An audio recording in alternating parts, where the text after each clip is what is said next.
अस्सलाम वालेकुम। Welcome to my channel weird way. कैसे हैं दोस्तों आप? उम्मीद है सब खैरियत से होंगे। आज की कहानी हमें हसीब ने भेजी है। वो ये कहानी सुनाते हुए कहते हैं, ये वाक़या मेरे मरहूम दादा के साथ पेश आया। तकरीबन 70 साल पुरानी कहानी है। भी मेरे दादा ये कहानी सुनाया करते थे तो सामीन के रोंगटे खड़े हो जाया करते थे। चलिए कहानी शुरू करते हैं। वो कहते हैं कि मैं पंजाब के एक शहर कबीरवाले के गांव का रिहायशी था। मैं बचपन में आम बच्चों से ज़्यादा ही शैतान था। गर्मियों में जब सब लोग आराम किया करते थे तो मैं बाहर घूमा फिरा करता था, और जब मेरी माँ को पता चलता कि मैं बाहर घूम फिर कर आ रहा हूँ तो मुझे खासी डांट पड़ती थी, लेकिन मैं फिर भी बाज नहीं आता था। हमारे घर के करीब एक कारी साहब का घर था, जो कि खासा बड़ा हवेली नुमा घर था। मेहमानों के लिए कारी साहब ने एक बैठक बनाई हुई थी और जानवरों के लिए अलग कमरे थे। गाय भैंसें अलग कमरे में बंदी होती थी और घोड़ी के लिए एक अलग कमरा था।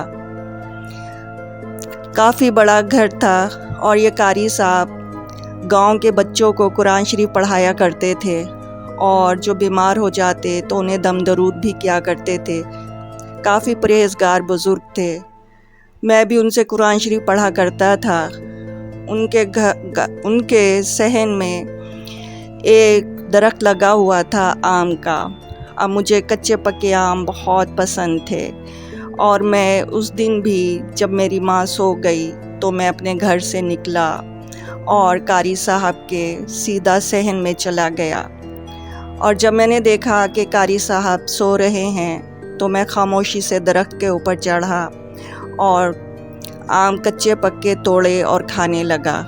अब मैं आम खाने में मशगूल था तो मैंने देखा कि कारी साहब के पास मियाँ बीवी और एक बच्चा आया है।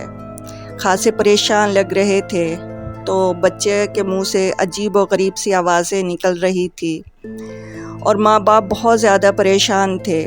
उन्होंने कारी साहब से कहा कि हमारे बच्चे को देखें क्या हो गया है। मैं ये सब मंज़र दरख्त पे बैठा देख रहा था, और मुझे ये खौफ था कि अब मेरी चोरी पकड़ी जाएगी और कारी साहब मुझे डांटेंगे। खैर, जब वो लोग कारी साहब के पास आए, अपनी परेशानी बयान की, तो कारी साहब ने मुझे मेरा नाम लेकर बुलंद आवाज़ से आवाज़ दी। मैं एकदम से डर गया कि इन्हें मेरी मौजूदगी का इल्म था। खैर, मैं उनके पास दौड़ा गया और पूछा, जी कारी साहब।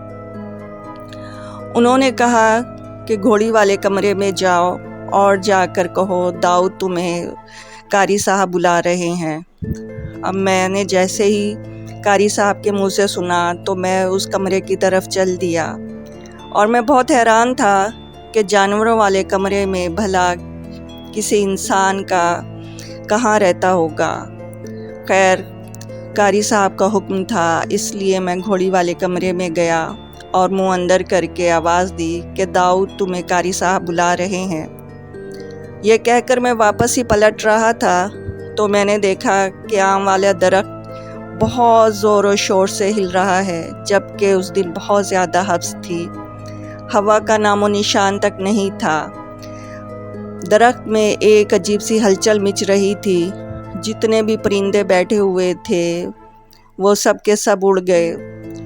जो जानवर खोंडों से बंधे हुए थे वो अपने रस्से तुड़ा रहे थे कि इधर उधर भाग जाएं। फिर दरख्त एकदम से थम गया और कारी साहब ने बुलंद आवाज़ से कहा कि दाऊद देखो इस बच्चे को क्या हुआ है, पता करो इस पर किस शरीर जिन ने हमला किया है।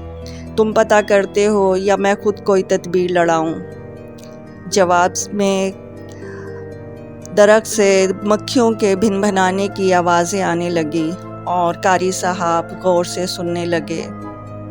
थोड़ी देर के बाद कारी साहब ने उन्हें मुखातिब होकर कहा कि आप लोगों का बच्चा साइड वाले कब्रिस्तान में एक दरख्त था जामुन का, वहाँ से फल गिराने की गर्ज से पत्थर मार रहा था ताकि फल गिरे और उठा ले। تو وہاں جنات کے بچے کھیل رہے تھے۔ ان کا ایک بچہ پتھر لگنے کی وجہ سے زخمی ہو گیا ہے۔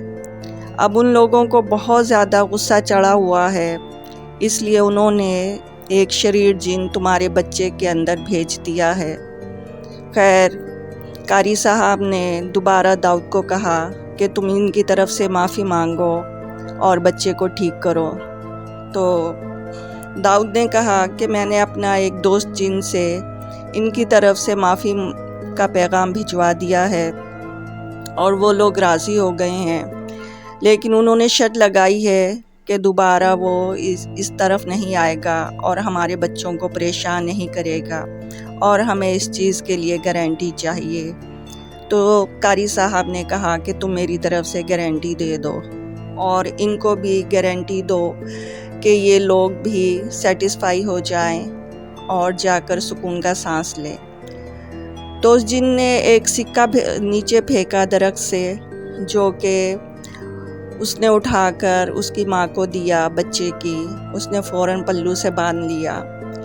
اب قاری صاحب نے اس بچے کے اوپر کچھ پڑا ہوا پانی کے چھینٹے مارے اور کچھ دم درود کیا، تو بچہ ٹھیک ہو گیا اور وہ جا کر اپنی ماں سے لپٹ گیا اور خوب رونے لگا۔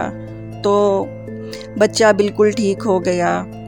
تو وہ لوگ اپنے گھر چلے گئے اور میں وہیں پر ڈرا سہما یہ سب منظر دیکھ رہا تھا۔ میرے پاؤں زمین میں دھنسے جا رہے تھے، خوف اتنا تھا کہ میں جس درخت پر چڑھا ہوتا تھا وہ جنات کا بسیرا تھا۔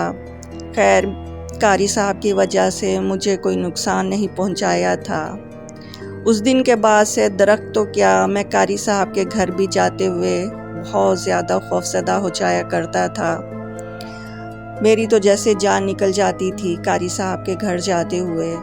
بہت دیر میں معلوم یہ بھی ہوا کہ قاری صاحب سے تو جنات کے بچے بھی قرآن شریف پڑھنے آتے تھے، تبھی قاری صاحب کو ہر کسی کے بارے میں علم تھا۔ تو دوستو، آج کی کہانی کیسی لگی؟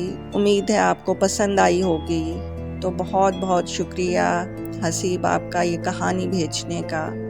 اگر آپ لوگ بھی اپنی کوئی سٹوری مجھ سے شیئر کرنا چاہتے ہیں تو میرے چینل پر بھیج سکتے ہیں، اور میرے چینل کو آپ سبسکرائب کیجئے اور بیل آئیکن کو پریس کریں۔